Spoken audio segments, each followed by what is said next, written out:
الحمدللہ رب العالمین والصلاة والسلام علی سید المرسلین اما بعد فاعوذ باللہ من الشیطان الرجیم بسم اللہ الرحمن الرحیم۔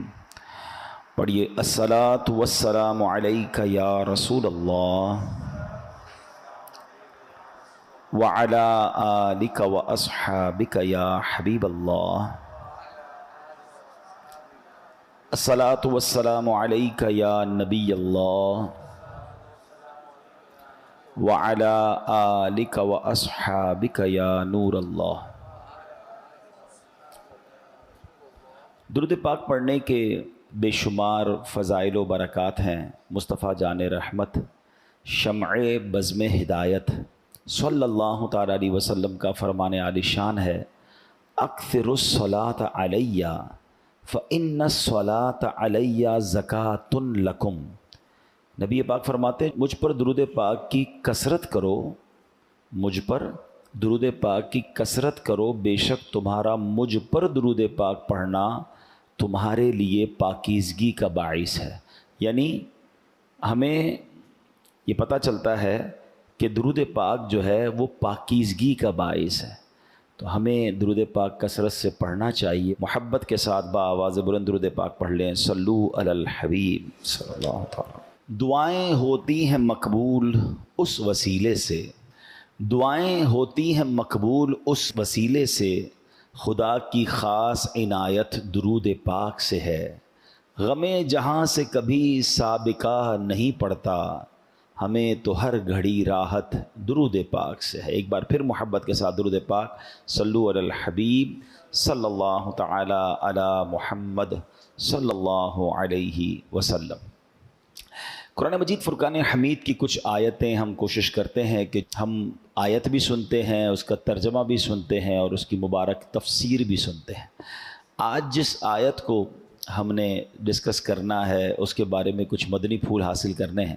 ویسے تو قرآن پاک کی ہر آیت ہی بڑی نرالی ہے، مگر آج کی آیت یوں بڑی نرالی ہے کہ حضرت حرب بن سریج رحمۃ اللہ تعالی فرماتے ہیں کہ امام محمد رحمۃ اللہ تعالی یہ اہل بیت میں سے ہیں۔ انہوں نے فرمایا کہ عراق کے لوگوں کو فرما رہے تھے کہ اے عراق کے لوگوں، کیا تم سمجھتے ہو کہ سب سے زیادہ قرآن پاک میں امید دلانے والی آیت کون سی ہے؟ یہ والی آیت ہے، لا تقنطوا من رحمت اللہ۔ یعنی میں اگر آپ سے بھی پوچھوں اور نارملی جو قرآن ترجمے کے ساتھ پڑھے ہوئے ہیں ان سے پوچھا جائے کہ بتاؤ سب سے زیادہ امید، سب سے زیادہ ہوپ کون سی آیت دلاتی ہے، تو امام محمد نے بھی عراق کے لوگوں سے پوچھا کہ تم یہ سمجھتے ہو کہ سب سے زیادہ امید دلانے والی آیت یہ ہے لا تقنطوا من رحمت اللہ۔ اس کے معنی کیا ہے؟ اللہ کی رحمت سے مایوس نہ ہونا۔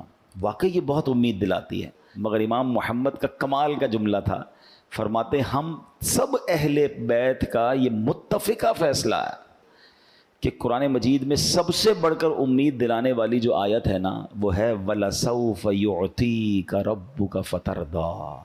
ہائے ہائے، اس آیت کا معنی کیا ہے؟ یہ ایکچولی یہ آیت سرکار دو عالم علیہ الصلوۃ والسلام کو ایک بہت بڑا انعام دیا گیا اس آیت کے تحت، اور ایک خوشخبری دی گئی، وَلَسَوْفَ يُعْطِيكَ رَبُّكَ فَتَرْضَىٰ، اور بے شک قریب ہے کہ تمہارا رب تمہیں اتنا دے گا کہ تم راضی ہو جاؤ گے۔ اچھا، اب کمال یہ ہے کہ مسلمانوں کے لیے امید والی آیت کیسے ہو گئی؟ یہاں تو نبی پاک کو کہا جا رہا ہے نا کہ ان قریب آپ کو آپ کا رب اتنا دے گا کہ آپ راضی ہو جائیں گے۔ تو جب یہ آیت نبی پاک پر اترتی ہے تو سبحان اللہ، پیارے آقا علیہ الصلوۃ والسلام کا اپنی امت سے پیار دیکھیں۔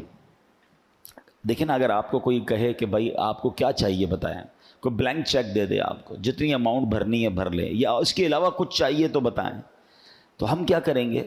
اپنے معاملات، اپنی فیملی کے معاملات، اپنے جو بھی پرابلمز ہیں ہم اس کو سارٹ آؤٹ کرنے کی کوشش کریں گے۔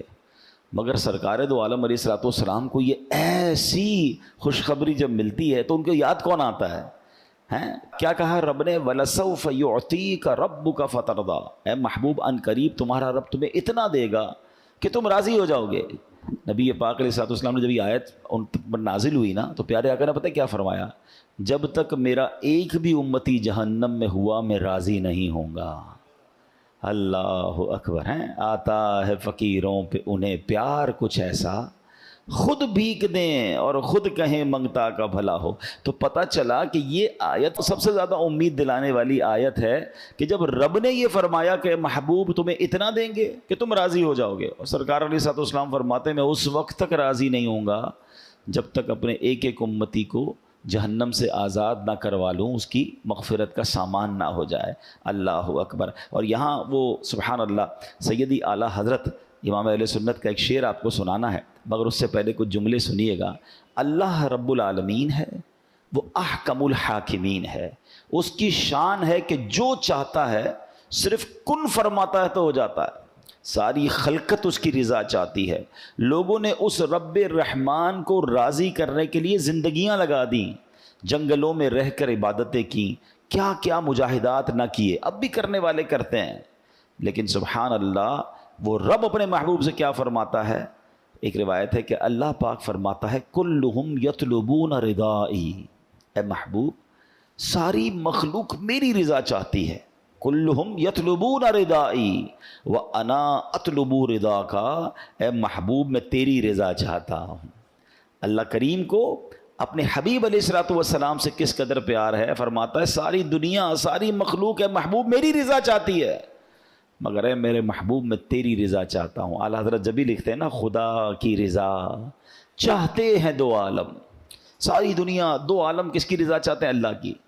خدا کی رضا چاہتے ہیں دو عالم اور خدا چاہتا ہے رضائے محمد صلی اللہ علیہ وسلم۔ اچھا یہ دو طرفہ محبت ہے، اللہ اپنے حبیب سے اس قدر پیار فرماتا ہے نا، تو نبی پاک علیہ السلام بھی اپنے رب سے بے انتہا محبت فرماتا ہے۔ یہ سیکھنے کے لیے بھی ہے کہ ہمیں اللہ سے بھی بے حد پیار کرنا ہے، اللہ کے حبیب سے بھی بہت محبت کرنی ہے۔ ذرا سنیے گا یہ دو طرفہ محبت کیسی ہے کہ معراج کے واقعے کو ذرا ذہن میں لائیے۔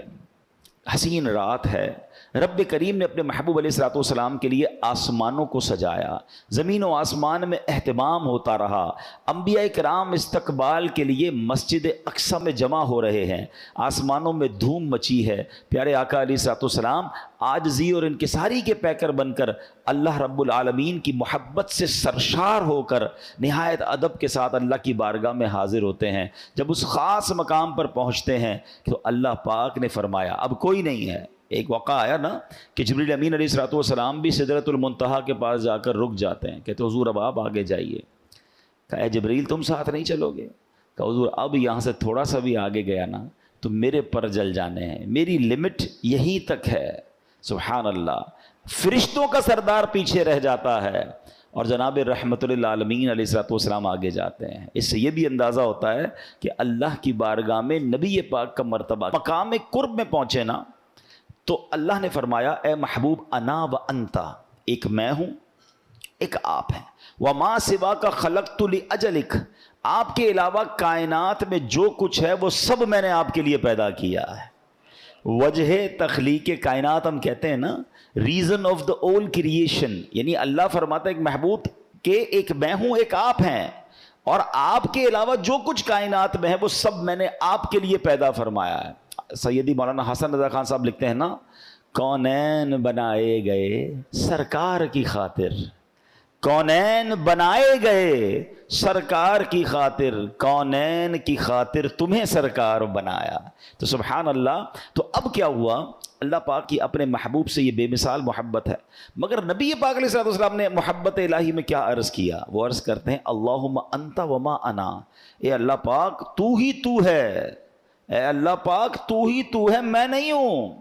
وما سوا ذالک ترکت لاجلک، اور اس کے علاوہ جو کچھ ہے میں نے تیری رضا کے لیے چھوڑ دیا ہے۔ رب فرما رہا ہے محبوب تیرے سوا کائنات میں جو کچھ میں نے تیرے لیے بنایا اور حبیب کیا فرما رہے ہیں صلی اللہ تعالیٰ علیہ وسلم، اے اللہ تو ہی تو ہے، میں کچھ نہیں ہوں، تیرے سوا میں نے باقی تمام چیزوں کو تیرے لیے چھوڑ دیا ہے. یعنی اللہ کی محبت میں سب کچھ اللہ کی رضا کے لیے چھوڑ دیا. یہ سچ بات ہے. اللہ پاک خالق ہے، سرکار دو عالم علیہ الصلوۃ والسلام مخلوق ہیں. اللہ پاک معبود ہے، سرکار دو عالم علیہ الصلوۃ والسلام عابد ہیں. اللہ پاک مسجود ہے، نبی پاک ساجد ہیں. مگر محبتوں کے نرالے انداز دیکھیے. رب فرماتا ہے محبوب سب کچھ تمہارے لیے ہے، اور سرکار علیہ الصلوۃ والسلام عرض کرتے ہیں مالک سب کچھ تیری رضا پر قربان ہے. تو یہ باتیں ہمیں سیکھنی ہیں کہ اللہ سے محبت ایسے کرو کہ اللہ کے سوا اب کسی اور کی چیز کی طرف توجہ نہ ہو. رب کی رضا کے لیے باقی سب قربان ہے. یہاں ان لوگوں کے لیے بھی سیکھنے کے لیے مدنی پھول ہے جو دوسروں کو راضی کرنے کے لیے ہیں، مخلوق کو راضی کرنے کے لیے خالق کو ناراض کر دیتے ہیں. نبی پاک نے کیا فرمایا؟ اللہ سب تیری رضا پر قربان ہے. مگر ہم اللہ کی رضا کو بیہائنڈ رکھتے ہیں. یہ سوچتے ہی نہیں ہیں کہ یہ جو کام کر رہا ہوں اس میں اللہ راضی ہوگا. نہیں یار، دوست تو راضی ہو جائیں گے نا، بچے تو راضی ہو جائیں گے، چلو یار فیملی تو خوش ہو جائے گی. یہ نہیں سوچ رہے ہوتے کہ میں ان سب کو خوش کرنے کے چکر میں رب کو ناراض کر رہا ہوں. ہونا کیا چاہیے؟ یہ نبی پاک نے ہمیں سکھایا کہ رب کی رضا پہلے، اللہ راضی پھر سب راضی. اور اگر رب کو ناراض کرنے میں مخلوق ناراض بھی ہو جائے اس میں غم نہیں کرنا ہوتا. ایک بات ہمیشہ زندگی کا فارمولہ بنا لیں، آپ سب کو راضی نہیں کر سکتے، ساری دنیا کو راضی آپ نہیں کر سکتے. کچھ لوگ بیچارے اسی میں مرے رہتے ہیں، یار لوگ راضی ہو جائیں، بندے راضی ہو جائیں، میرا نام خراب نہ ہو جائے، میرے خلاف کوئی بات نہ کرے. وہ اللہ کے بندوں، اگر آپ سچائی کی طرف جائیں گے، حق کی طرف جائیں گے، دین کی طرف چلیں گے، اور پھر سبحان اللہ اللہ اور اس کے رسول کی رضا کے لیے چلیں گے، تو سب لوگ آپ سے راضی نہیں ہوں گے. کچھ لوگوں کے مفادات پر ضرب پڑ رہی ہوگی تو وہ آپ کے لیے تعریف نہیں کر رہے. اب آپ کے نہیں میں ان کو بھی راضی کروں، میں اس کو بھی راضی کروں. بھائی نبی پاک علیہ الصلوۃ والسلام کے خلاف بات کرنے والے موجود ہیں اس دنیا میں، معاذ اللہ، ہے نا، غیر مسلم ہے نا، ٹھیک ہے، اولیاء کرام کے خلاف بات کرنے والے موجود ہیں. تو سب کو راضی نہیں کیا جا سکتا. آپ کا اور میرا ٹارگٹ ایک ہی ہونا چاہیے، رب راضی ہو جائے، اللہ اور اس کے رسول راضی ہو جائے. اور ہاں، رب کی رضا کس میں کہ محبوب راضی ہو جائیں. آگے آپ سنیں گے کہ جس سے سرکار دو عالم علیہ الصلوۃ والسلام راضی ہو جائے نا، اس سے رب راضی ہو جاتا ہے. تو ہمیں ایک راستہ ملا ہے، ہمیں ایک ڈائریکشن ملی اور ہمیں اسی پر عمل کرنا چاہیے. امام فخر الدین رازی رحمۃ اللہ تعالی فرماتے، طائف کا موقع ہے، نبی پاک علیہ الصلوۃ والسلام کو تکلیف پہنچی تھی. محبوب ذیشان کے جسم اقدس پر پتھر برسائے گئے، جسم پاک سے خون نکل رہا ہے. مگر جب فرشتے حاضر ہوئے کہ آپ حکم دیجئے ہم اہل طائف کو تباہ و برباد کر دیں، لیکن نبی پاک علیہ الصلوۃ والسلام رحمۃ للعالمین ہے نا، موقع تھا، کنٹرول تھا، ریونج لے سکتے تھے، تہس نہس ہو جاتے، داستان بھی نہ رہتی ان کی. نبی پاک نے کیا فرمایا؟ اللہم اہد قومی انہم لا یعلمون. اے اللہ پاک میری قوم کو ہدایت فرما، یہ جانتے نہیں ہیں، یہ مجھے جانتے نہیں ہیں. کیا بڑا دل تھا. آج ہمیں موقع ملے ہمارے ساتھ کوئی زیادتی کرے، ہم کہتے ہیں میں بتاتا ہوں، اور پھر ایسا بدلہ لیتے ہیں کہ پتہ چلا کہ اس نے تو کم ظلم کیا تھا، مجھ سے بڑا ظلم کر دیتے ہیں. اچھا، ہمارے یہاں معافی بھی بڑی عجیب ہے. ہم معاف بھی اس کو کرتے ہیں جس کا کچھ بگاڑ نہیں سکتے. 4-5 گارڈ ہوں جس کے پاس، اور جناب اس کے بہت سارے آگے پیچھے لوگ ہوں، بندہ کہتا ہے چلو کوئی بات نہیں، معاملہ ختم. بھائی اس کا کچھ بگاڑ ہی نہیں سکتے آپ، اس لیے معاملہ ختم کیا. غریب ہوتا تو اس کی جگہ کوئی سائیکل والا جا رہا ہوتا اور آپ کے جناب کوئی بات بری لگ جاتی تو پھر کیا کرتے؟ پھر بھی معاف کرتے. یہ معافی نہیں ہے. مزہ یہ ہے یو ہیو کنٹرول. نبی پاک کے پاس کنٹرول تھا، اتھارٹی تھی. فرشتے آ گئے کہ حضور حکم کریں پہاڑ سے اس پوری بستی کو تہس نہس کر دیں. مگر سبحان اللہ، آقا نے ان کی ہدایت کی دعا کی، بدلہ نہیں لیا، دعا دی. اچھا، یہاں نبی پاک تو معاف فرما رہے ہیں، لیکن دوسری طرف کیا ہوا؟ غزوہ احزاب کا موقع ہے، کفار مکہ اکٹھے ہو گئے، مدینے پر چڑھائی کا ارادہ ہے. اس کیفیت میں نماز عصر کی ادائیگی میں دیر ہو گئی. اس پر نبی پاک کو ایسا جلال آیا، ایسا جلال آیا، کیا دعا کی؟ اللہم املا بطونہم نارا. اے اللہ پاک ان کے پیٹ جہنم کی آگ سے بھر دے. امام رازی نے کمال کی بات لکھی ہے، بڑی باریک بات ہے، سمجھیے گا.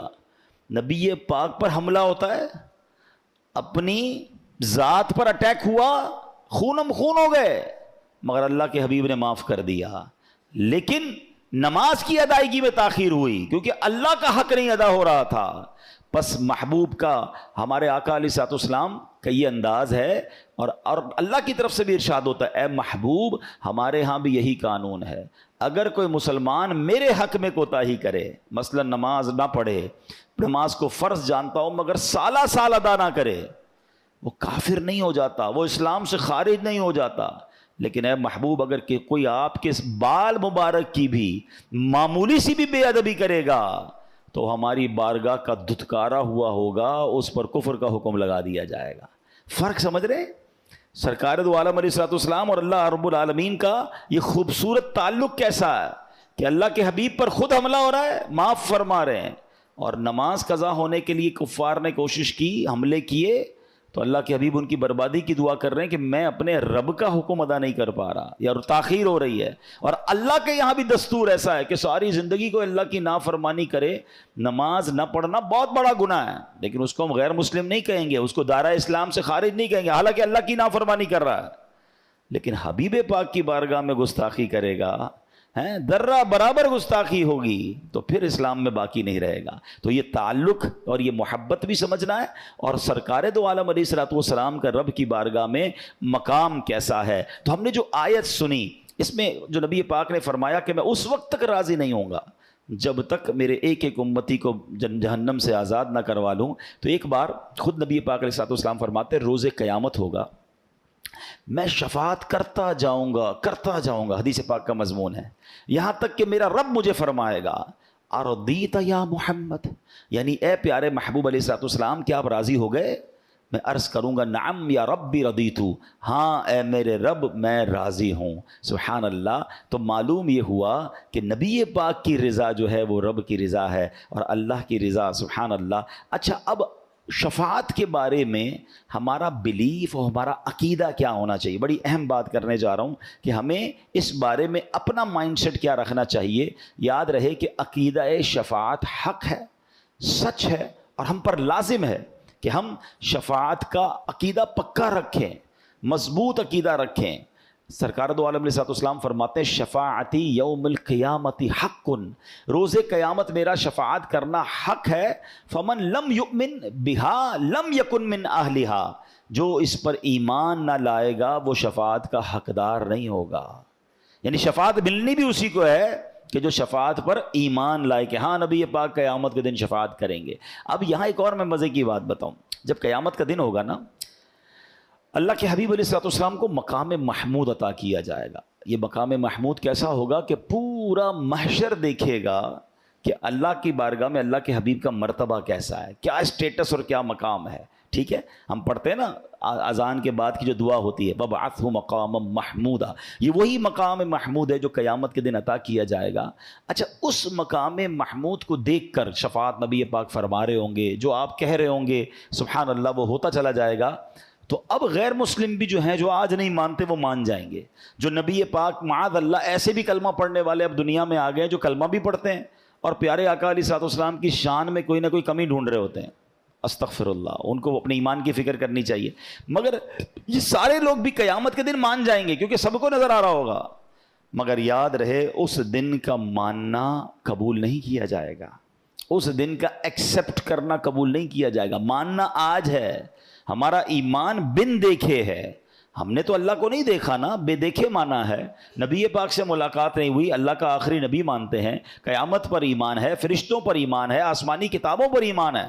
تو یہ بھی ہمارا ایمان ہے کہ اللہ کے حبیب رب کے حبیب ہیں، اور قیامت کے دن ان کو مقام محمود عطا کیا جائے گا اور یہ شفاعت فرمائیں گے۔ اور خود قرآن پاک فرما رہا نا وَلَسَوْفَ يُعْطِيكَ رَبُّكَ فَتَرْضَىٰ، اے محبوب ان قریب تمہارا رب تمہیں اتنا دے گا کہ تم راضی ہو جاؤ گے۔ اور جواب میں نبی پاک نے کیا فرمایا کہ میں اس وقت تک راضی نہ ہوں گا جب تک اپنے ایک ایک امتی کو جنت میں داخل نہ کروا لوں۔ تو ایسے پیارے مصطفیٰ علیہ الصلوۃ والسلام کے ہم امتی ہیں۔ تو سبحان اللہ، جو آج نہیں مانتے نا، امام عشق و محبت اعلیٰ حضرت انہیں سمجھاتے ہیں آج لے ان کی پناہ، آج مدد مانگ ان سے، آج لے ان کی پناہ، آج مدد مانگ ان سے، پھر نہ مانیں گے قیامت میں اگر مان گیا۔ قیامت میں تو سب نے مان جانا ہے، اصل ایمان اور اصل عقیدہ اب کا ہے۔ تو اے میرے پیارے اسلامی بھائیوں، ایک اور جگہ قرآن مجید فرقان حمید میں یہ جو ہم نے آیت سنی نا وَلَسَوْفَ يُعْطِيكَ رَبُّكَ فَتَرْضَىٰ، مفسرین کہتے ہیں کہ اصل میں یہ آیت کریمہ ایک سوال کا جواب ہے،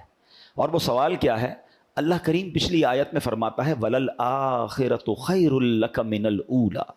اللہ قرآن میں فرماتا ہے بے شک تمہارے لیے ہر پچھلی گھڑی پہلی سے بہتر ہے.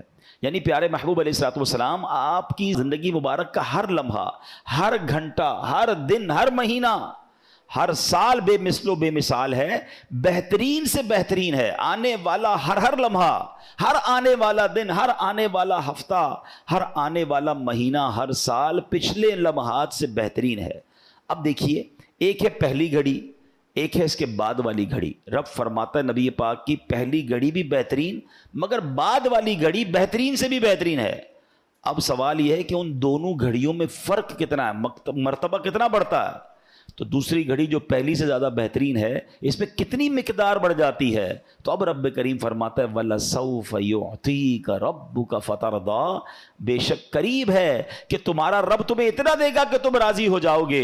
یعنی پیارے محبوب علیہ الصلوۃ والسلام، آپ کی پہلی اور دوسری گھڑی کے درمیان جو گریڈ اور بہتریوں کا اضافہ ہے وہ اتنا ہے جتنا آپ چاہتے ہیں. آپ کا ہر لمحے مقامات کی بلندی کی طرف سفر جاری ہے، اور ہر لمحے آپ اتنی بلندیاں اختیار فرمائیں گے جتنی آپ کی رضا ہے. سبحان اللہ، سبحان اللہ. اس سے اندازہ ہوتا ہے، ان تمام باتوں کو سننے کے بعد ہمیں ماشاء اللہ فخر ہونا چاہیے، ہمیں خوش ہونا چاہیے، ہمارے ایمان میں اور مضبوطی آنی چاہیے، عشق رسول میں اور اضافہ ہونا چاہیے کہ میری خوش قسمتی، میں تیرا امتی ہے. ہماری واقعی خوش قسمتی ہے کہ ہمیں اللہ کے آخری نبی کا امتی بنا دیا. کبھی ہم نے سوچا کہ یہ کتنی بڑی سعادت ہے نبی پاک کا امتی بننا؟ پہلا کوسچن تو یہ ہے کہ ہم میں سے کس کس نے کوشش کی کہ میں اللہ کے آخری نبی کا امتی بن جاؤں؟ کسی نے بھی نہیں کی، کیونکہ ہم تو پیدا ہوئے لکیلی آخری نبی علیہ الصلوۃ والسلام کے امتی بن گئے. ہم میں سے کوئی حضرت موسیٰ کے دور میں بھی تو پیدا ہو سکتا تھا، کوئی حضرت عیسیٰ کے دور میں پیدا ہو جاتا. کبھی سوچا آپ نے؟ Without any asking, without any trouble, کوئی کوشش نہیں ہے، اسٹرگل نہیں ہے، بس اللہ نے بنا دیا، بن مانگے بنا دیا. یہ کتنا بڑا انعام ہے. کبھی آپ نے سوچا؟ حضرت موسیٰ علیہ نبینا علیہ الصلوۃ والسلام، طویل واقعہ ہے، مگر ایک بار آپ آخری امت کے فضائل پڑھ رہے تھے تورات شریف میں، پڑھتے پڑھتے کیا عرض کرتے ہیں پتہ ہے؟ حضرت موسیٰ کلیم اللہ سے باتیں کرتے تھے، کہتے یا اللہ مجھے آخری نبی کا امتی بنا دے. جس امت میں شمولیت کے لیے اللہ کے نبی حضرت موسیٰ کلیم اللہ تمنا کرتے، وہ ریوارڈ، وہ انعام ہے، وہ اتنا بڑا تحفہ ہمیں بن مانگے دے دیا رب نے. تو پھر آپ سوچیں، ایسے نبی ہیں جو قیامت کے دن بھی ہمیں نہیں بھولیں گے، جو خود فرماتے ہیں میں اس وقت تک راضی نہیں ہوں گا جب تک اپنے ایک ایک امتی کو جنت میں داخل نہ کر لوں. تو بتائیے پھر میری اور آپ کی رسپانسبلٹی کیا بنتی ہے؟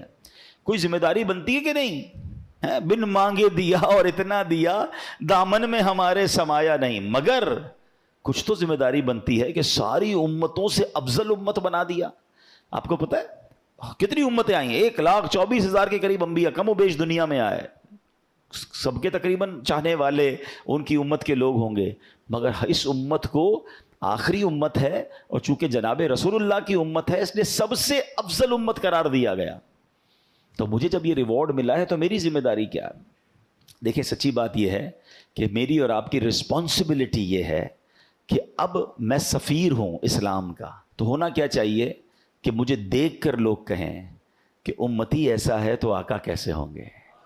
یہ اتنا سچا ہے تو اس کے نبی کی سچائی کا عالم کیا ہوگا؟ یہ اتنا ایماندار ہے، اس کے نبی کیسے امین ہوں گے؟ یہ اتنا با اخلاق ہے، اس کے پروفٹ علیہ الصلوۃ والسلام کا اخلاق کیسا ہوگا؟ ہونا کیا چاہیے تھا کہ آج دنیا بھر میں، یہاں ماشاءاللہ ایسے لوگ بھی بیٹھے ہیں جو دنیا میں ٹریول کرتے ہیں، مختلف اقوام میں جناب بات کرتے ہیں، بزنس کرتے ہیں. میں ابھی پرسوں ہی UK سے آیا ہوں اور میں نے یہ باتیں وہاں بھی کی کہ میں نے ان کو یہی کہا کہ اے برطانیہ میں رہنے والوں، آپ کے تو آس پاس غیر مسلم رہتے ہیں، آپ تو اسلام کے سفیر ہوئے، کہ مجھے اور آپ کو دیکھ کر غیر مسلم بھی کہیں کہ امتی ایسا ہے تو آقا کا عالم کیا ہوگا. ہم سے مل کر لوگ مسلمان ہو جائیں، ہم سے تعلقات رکھ کے لوگ مسلمان ہوں اور اسلام کو اچھا کہیں. یہ کم از کم یہ رسپانسبلٹی تو میں اور آپ نبھائے نا. مگر اس کے برعکس ہو رہا ہے، اپوزٹ ہو رہا ہے کہ آج امتی کو دیکھ کر لوگ کہتے ہیں کہ اسلام برا ہے، مسلمان اچھے لوگ نہیں ہیں. یعنی میری وجہ سے، ہماری وجہ سے اسلام کے بارے میں لوگ بری باتیں کرتے ہیں، مسلمانوں کے بارے میں بری بات کرتے ہیں. کیا ایسا نہیں ہو رہا؟ اس کتنے سارے کاروباری یہاں بیٹھے ہیں. آج ہم خود مسلمان ملک میں رہتے ہوئے اپنے ملک کی پروڈکٹ خریدنے میں ڈر رہے ہوتے ہیں. کیا یہ تماچا نہیں ہے؟ ہونا کیا چاہیے تھا. ہم کہتے ہیں ذرا کسی غیر مسلم ملک کی پروڈکٹ دیکھو, ذرا سچی چیز مل جائے گی, اچھی چیز مل جائے گی. میں نام نہیں لے رہا کنٹریز کے, آپ سمجھ رہے ہوں گے, فلاں میڈ ان لے لو, فلاں میڈ. ہمیں دوائیں لیتے ہوئے ڈر لگ رہا ہوتا ہے کہ یار اگر باہر کی دوائی مل جائے نا ذرا اچھی ہوگی. خریدتے ہیں لوگ, باہر جا کے دوائیں منگواتے ہیں, وہ دوائی یہاں بھی اویلیبل ہیں. کیوں؟ اس کا مطلب مسلمان تو ہیں مگر ایسا لگتا ہے دل میں ویسا ایمان نہیں جیسا ہونا چاہیے. تھوڑے سکوں کے لیے, تھوڑے پیسوں کے لیے لوگ ملاوٹ کر رہے ہیں, تھوڑے پیسوں کے لیے لوگ جناب دھوکہ دے رہے ہیں. حالانکہ اللہ کے حبیب علیہ الصلوۃ والسلام فرماتے من غش فلیس منا, جس نے دھوکہ دیا وہ ہم میں سے نہیں. رشوت لے رہے ہیں, سود کا کاروبار کر رہے ہیں, مرنا نہیں ہے.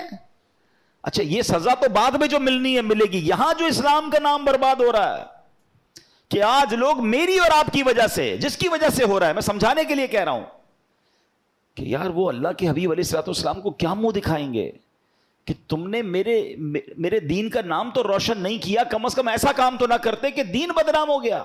اسلام کے بارے میں لوگ باتیں کرنے لگے. اور یہ ایسا نہیں ہے, شروع سے ایسا تھا. صحابہ کے دور میں, اولیاء کے دور میں, پڑھیں کتابوں میں, لوگ چہرہ دیکھ کر مسلمان ہو جاتے تھے, لوگ کاروبار کر کے مسلمان ہو جاتے تھے. آپ میں سے کچھ لوگ اگر فار ایسٹ گئے ہیں, سنگاپور, ملیشیا, انڈونیشیا, آگے چلے جائیں, کروڑوں اربوں لوگ مسلمان ہیں وہاں پر. پورا انڈونیشیا مسلمان ہے. آپ کو پتا ہے فار ایسٹ میں اسلام کب آیا؟ یہ بہت پرانا اسلام نہیں پہنچا وہاں پر, 600-700 سال پہلے کی بات ہے. بتاتے ہیں لوگ کہ یہاں پر عرب بزنس مین آئے تھے. کوئی دینی قافلہ, مدنی قافلہ نہیں گیا تھا تبلیغ کرنے, بزنس کرنے گئے تھے لوگ.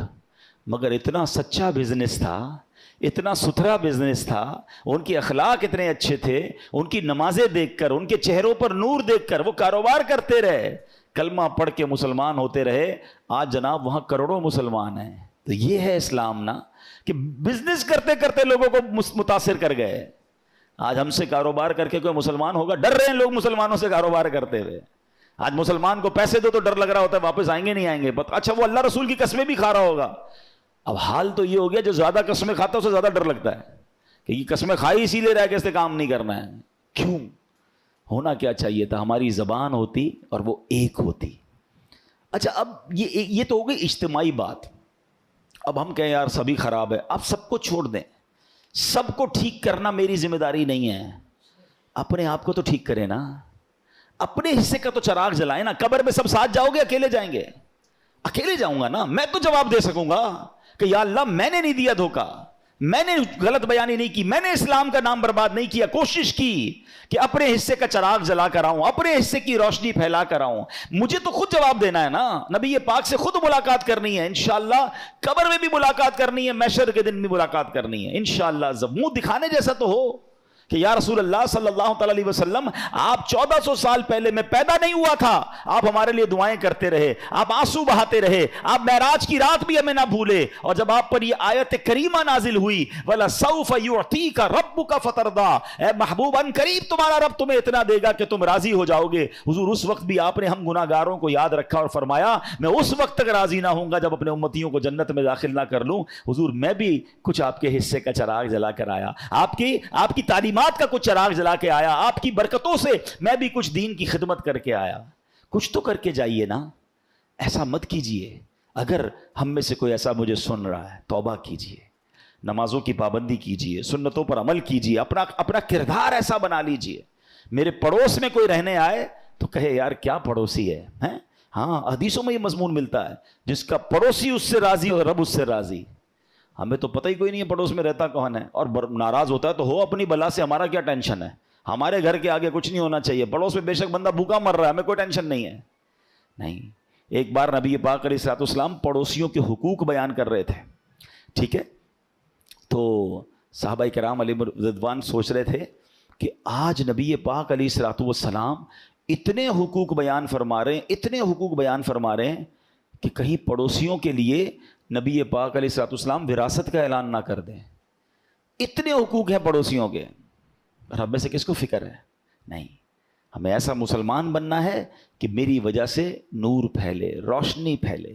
ایک بڑی خوبصورت حدیث ہے, حدیث پاک کا مضمون ہے, پھر میں اپنے بیان کو ختم کرتا ہوں, کہ اللہ کے حبیب علیہ الصلوۃ والسلام نے فرمایا کہ کچھ لوگوں کو اللہ کریم نے شر کے لیے تالا اور خیر کی چابی بنایا ہوتا ہے. یعنی وہ جہاں جاتے ہیں نا ان کی وجہ سے شر بند ہوتا ہے, برے کام بند ہوتے ہیں اور خیر پھیلنا شروع ہو جاتا ہے. اور فرمایا کچھ لوگ ایسے ہیں کہ جن لوگوں کو اللہ کریم نے شر کے لیے چابی اور خیر کے لیے تالا بنایا ہوتا ہے, وہ جدھر جاتے ہیں خیر بند ہوتی چلی جاتی ہے, شر پھیلتا چلا جاتا ہے. اپنے بارے میں غور کریں. میں جدھر جاتا ہوں اچھائی پھیلتی ہے, برائی پھیلتی ہے. کچھ لوگ ہوتے ہیں آپ جب بھی ان کے پاس جائیں آپ کو سیکھنے کو ملے گا, آپ کو عبادت کا شوق ہوگا, ان کی باتوں سے کوئی اچھی بات سیکھنے کو ملے گی. اور ایسے بھی لوگ آپ کو معاشرے میں ملیں گے جب جاؤ کوئی الٹی بات کر رہے ہوں گے, خود بھی کوئی الٹا کام کر رہے ہوں گے, دوسروں کو بھی گائیڈ کر رہے ہوں گے, میں نے غلط کام کیا تم بھی کر لو. کوئی جوا کا طریقہ بتا رہا ہوگا, کوئی جناب کوئی فراڈ کا طریقہ بتا رہا ہوگا, کوئی چوری کا طریقہ بتا رہا ہوگا, کچھ نہ کچھ الٹا ہی بتا رہے ہوں گے. اب بھائی تم سے غلطی ہو بھی گئی, کوئی گناہ کر لیا, ضروری ہے سب کو بتانا؟ اب یہ سوشل میڈیا اس کا کام کر رہا ہے معاذ اللہ. اب کیا ہوتا ہے, کوئی بے حیا پکچر دیکھی, کوئی ویڈیو دیکھی, واٹ ایور کوئی غلط کام آپ نے دیکھا, اب تو آپ نے دیکھا وہ بھی غلط تھا مگر شیئر کر رہے ہیں, اور بھی لوگ دیکھو میں گناہ کر بیٹھا, اللہ کو ناراض کر بیٹھا, اب تم بھی کرو اور تم کر کے تمہارا گناہ بھی میرے اکاؤنٹ میں ڈالو. یہ تو گناہ جاریہ ہو گیا نا, یہ شر کی چابی ہے نا کہ آپ خود بھی غلط کر رہے ہیں, آپ نے غلط کر لیا توبہ کر لیں, مگر توبہ کرنے کی بجائے آپ لوگوں کو شیئر کر رہے ہیں. آپ سوچیں کیا کر رہے ہیں.